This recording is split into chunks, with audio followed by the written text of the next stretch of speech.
Welcome to the Act Out Podcast. I'm your host, Adam Tomlin. Today's episode comes from about 50 feet in the air. We stood up and took down a giant Christmas tree in Newport News, Virginia with Ryan Palmer at Ironwood and Glitters Productions. Ryan and I stood up and talked about how his life led him to be able to pursue his happiness 50 feet in the air and all over towns, being able to set up haunted houses and holiday decorations and more. Hope you enjoy this conversation. Roll the tape.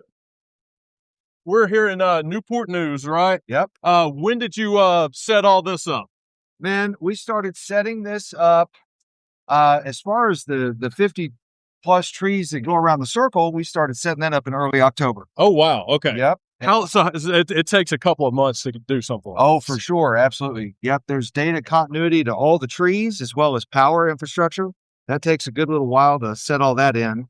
And then the city builds the frame, and then we come in and do all the data infrastructure, moving headlights, the branches, snow machines, and all the programming for the tree. And that normally takes place in mid-November, and then they open up in early December.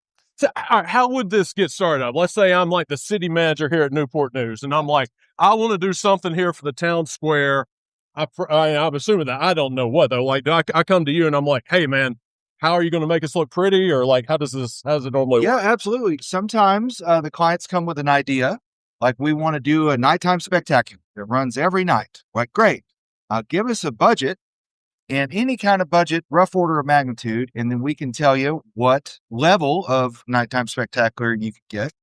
This show started back in 2018 and has been running nightly ever since. And it's a real unique opportunity because the city does this free of charge for the citizens. Oh, yeah. And you don't see that very often where a show this big is working every night free of charge for cities, people to come and citizens just to roam around. Yeah. So it's a real special one. Yeah. So what are y'all doing right now? Taking the branches down, I Yep. assume? Okay. Yeah. And so we killed power when we first got here about an hour ago. Uh-huh. And now we're removing the branches and flattening them down so that they can go on their storage racks. And then after that, you see all those green and white cables hanging? Yeah. Those are the data and power cables. So the green ones are power and the white ones are data. And so we'll take all of that off the frame as well and then pack it all into its totes so we can take it out and do it again next year. What's the difference?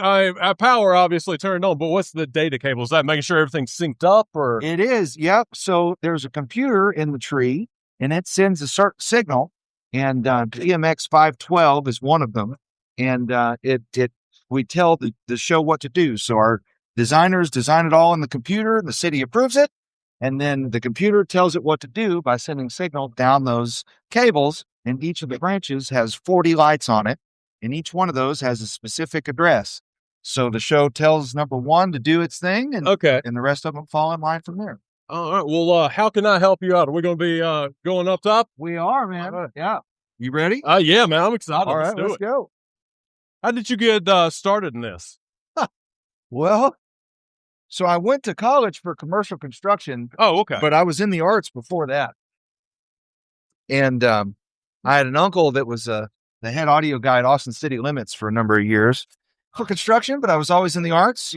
And so found the theme park business in 2008 and kind of kept doing consumer events ever since. Okay. And I could see this being like the perfect marriage, so to speak, with construction and arts. 100%. Yeah, we use both all the time. So the art is the last 10%. And Is that the most fun though for you, or is it like just the constructing and getting it all together? so, man, I love all of it. So, I don't particularly have a favorite, but in recent years, the creative side has been more of a joy for me. Yeah. But the logistics of getting them all, taken out of their slumbering warehouses over the winter and getting them all set up, making sure everything is tested and working and all of that. The logistics side of it has always kept me going. I find it to be pretty exciting. How often do you get to flex the creative muscles, so to speak? Do clients usually come in with an idea, or? So it's a little bit of both, but these days, a lot of people just say, hey, we want something cool. And we're like, well, do you know what that is? And they're like, well, you tell us what it is. And well, do you have a budget? Well, you tell us how much we need to spend. Oh, wow. And Okay. so it's a little, See, that being we get to tough come for up with you. the ideas. So we get to scratch that creative itch pretty much constantly between the shop and here. So what about you? Is this your first time tearing down a commercial Christmas tree? Yeah, this is actually my first time taking down a commercial Christmas tree. All right. Well, welcome. It's actually more fun than I thought. I love being up high. Well, yeah, me too. Any day that we can work off the ground is a good day. So what is a day normally like for you? Huh? Well, that is a great question. Depending on the project and the job site, the tasks are always different. So, on this one, we're just responsible for the tree and the content, and like I said, the moving headlights and all that stuff. But on our next site, we did a full overlay of an entire property, and I think you're going to be up there with us.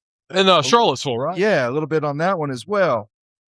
And so typically there's always machinery involved and a huge organizational component to it. So we brief the crew on what we're going to be doing that day so that everything can stay nice and organized.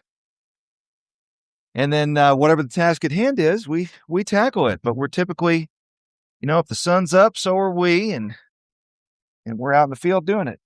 So you were saying that you actually bought this like ironwood glitter from somebody, right? Like this is already an established business? Started Ironwood and Glitter from scratch. Oh. And then Ironwood and Glitter bought Keen Designs, which is our shop down in Florida. A good friend of mine, Sean Keeney, had that business up and running for about 17 years, making scenic items and everything that you see for haunted houses and Santa sets and all sorts of in-park decor. So what were you doing before you started Ironwood? Well, right before, I was actually working for the company that makes this tree, S4 Lights. Okay. And I was their integration manager. So if you had a sizable install, or even if you didn't, I just helped you use the products and inform you on what the products do and how they work and how you need to take care of them and all that fun stuff. And before that, I was working with various companies all across the United States doing similar type large-scale commercial events. Theme parks, cruise lines, aquariums, and botanical gardens. What made you decide to start this? Take control of my own destiny. Okay. Definitely had a family, and I was traveling entirely too much. All throughout COVID, I kept traveling. I was just on the road all the time. So you were saying that you wanted to work for yourself. Yes, sir. And didn't want to have to travel as much, right? That's correct. And just keep putting good work out there.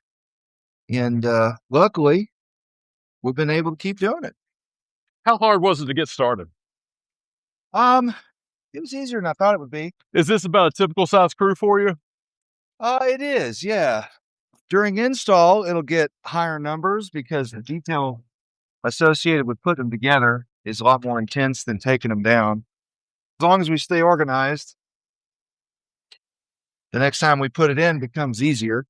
But on the end, you're chasing electrical gremlins and all sorts of stuff like that to make sure the show works perfectly, and you got all the digital continuity going, all that fun stuff. I'm assuming the installation takes a lot longer than the big construction, right? It does, yeah. We'll probably have this tree down today. Well, that's just because you have me working with you. Oh, 100%. Yeah, without you would be nuts. Yeah. And on the end, we took about 3 days to do it, just to make sure that like I said, chase down all those electrical issues, get everything going.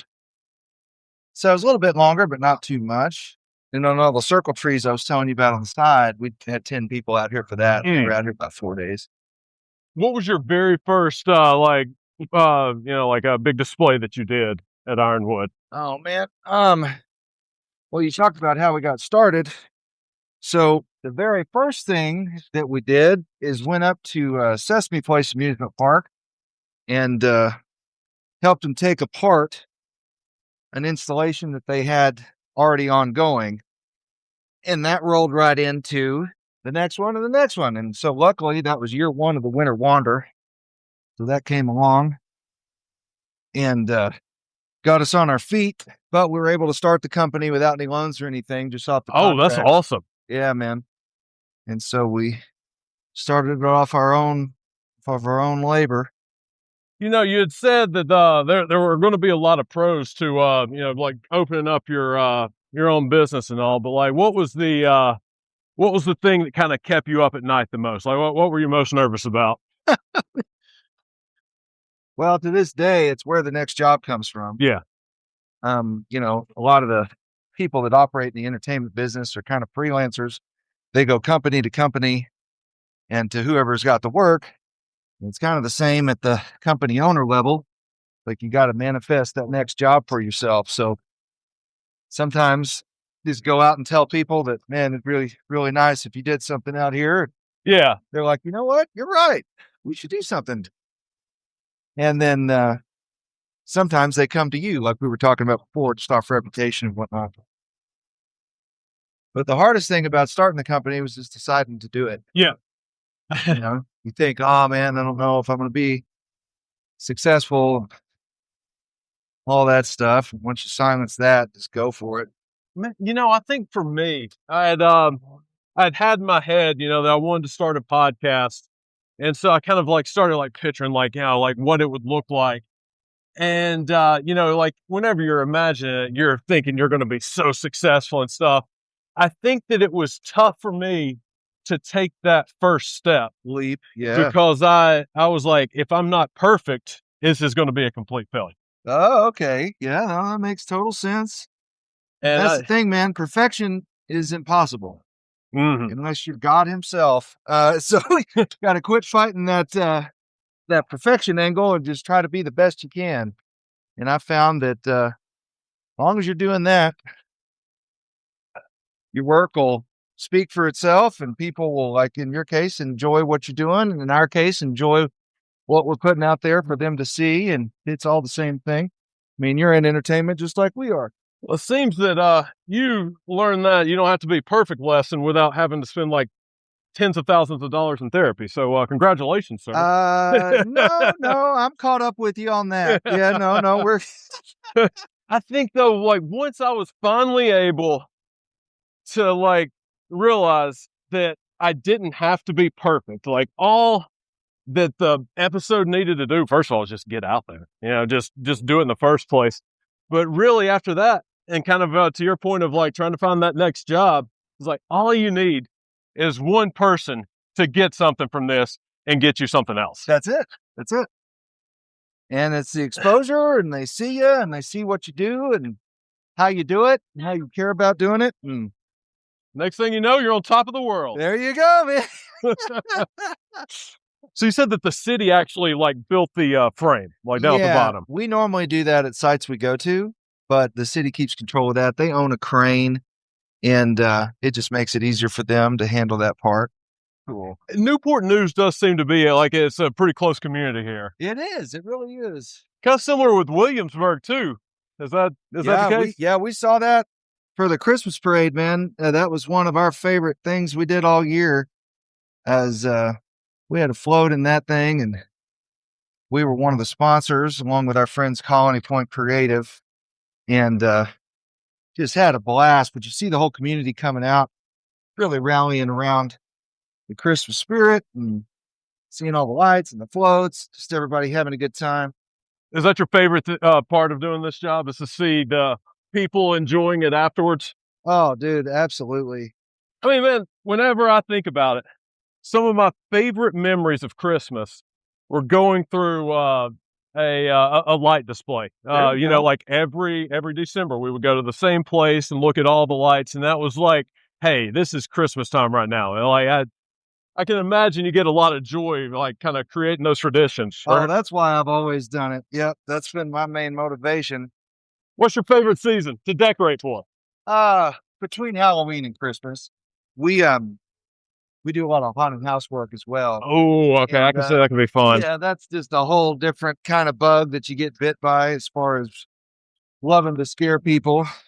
But it's funny because the people that you're scaring get a sense of joy out of you scaring. So it's, What do you think it is about the adrenaline that comes from it, you think? I think it is. Yeah. People, well, and just escapism, you're not 5 minutes, you're not thinking about, owing taxes or getting your next job or whatever it is that you're worried about. It's like you're just focused on walking through and surviving. And gives people that level, like you said, adrenaline's a big part of it too. So, like, whenever you're trying to design a haunted house, how are you like? What's going through your head to try to like elicit some of those jumps and like how are you going to design it? He's talking about this while our hands are on a 50-foot Christmas tree. Yeah. There's an art to scaring people. So, there's emotional scares, startle scares, and a whole bunch of different varieties. I'm very familiar with the emotional scare. Yeah. Yeah, me too. But, jump scares, and there's an art to hiding it and giving a sense of misdirection. So they'll look the other way and you'll get them from the other direction. And, there's a whole art to it. So once you pick a subject matter, like we're going to do clowns, then charting out the footprint of the whole thing and figuring out how many, if you're going to have actors or not, and just how long you want them to be in there. And then we go to town on scaring them from there.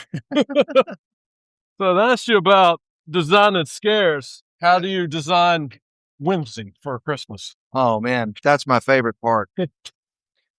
So designing with light is just a whole nother animal, but if you go to the trade shows, there's a certain amount of companies that produce certain props and different things that you can use.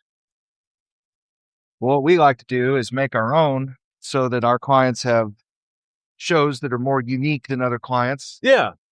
Like you saw our Nutcracker, and you'll see another one at Boar's Head. Like that's the only one that exists, and it's not just out of a catalog or something you're going to see at the mall or that kind of thing. So, but it's a true joy.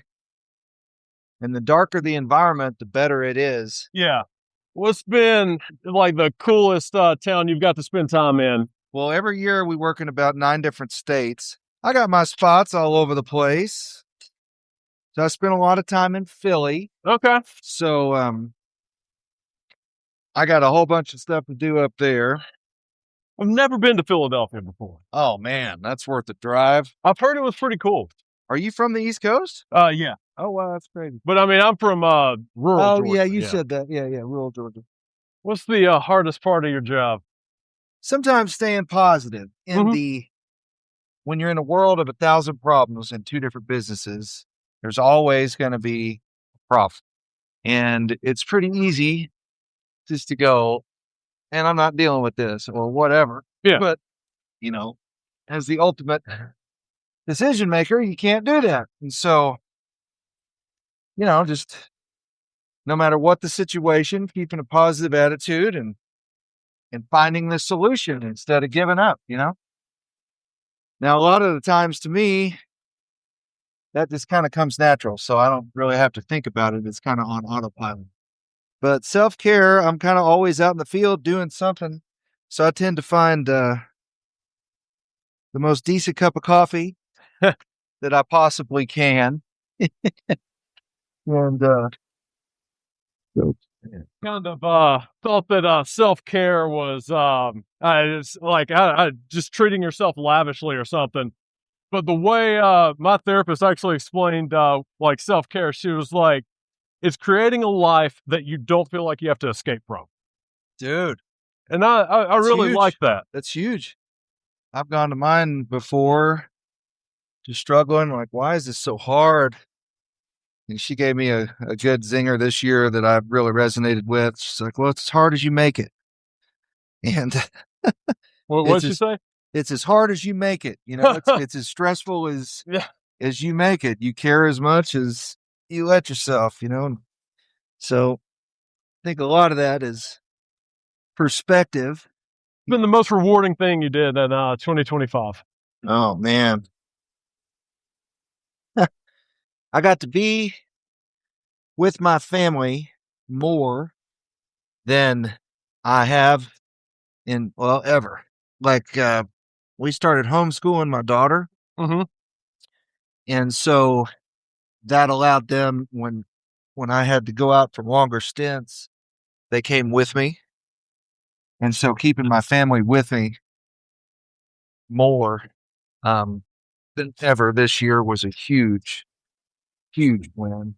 And I'm sure that, validates. That's one of the reasons why you were wanting to start this in the first place. Oh, absolutely. I programmed my first light show this year. Normally we have people do that. And I was able to do it on a 63,000 pixel show that we did at Boar's Head. And that was super rewarding for me. Is that something you want to get more into, you think?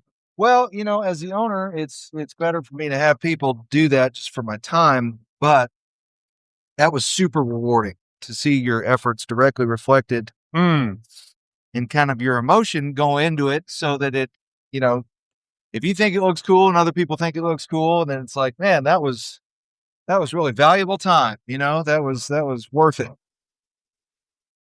So I got to have that moment this year, which was pretty cool too. And my family got to see it, which was even cooler. But for me, this part of the entertainment industry, like the people that see this tree, you'll never know who we are. Like that's not what it's about. Yeah. It's about knowing that like your efforts or standing out in the cold all day long, whatever, is going to have a benefit on somebody that you don't know. And some people think about it that way and some people don't. It's just lights and wire and that kind of thing. And that's fine too. But I sure do think about it that way. I couldn't imagine, especially like if I were the owner of a business like this, I couldn't imagine just thinking of this as lights and, like lights and some beams or something. Yeah. I mean, I would imagine your passion kind of spills out in everything you do. That is the way that we think about it at this company. That is for sure. And if you put that intention into what you're doing, the end result can't help but be better. Ryan, thank you so much for acting out with me.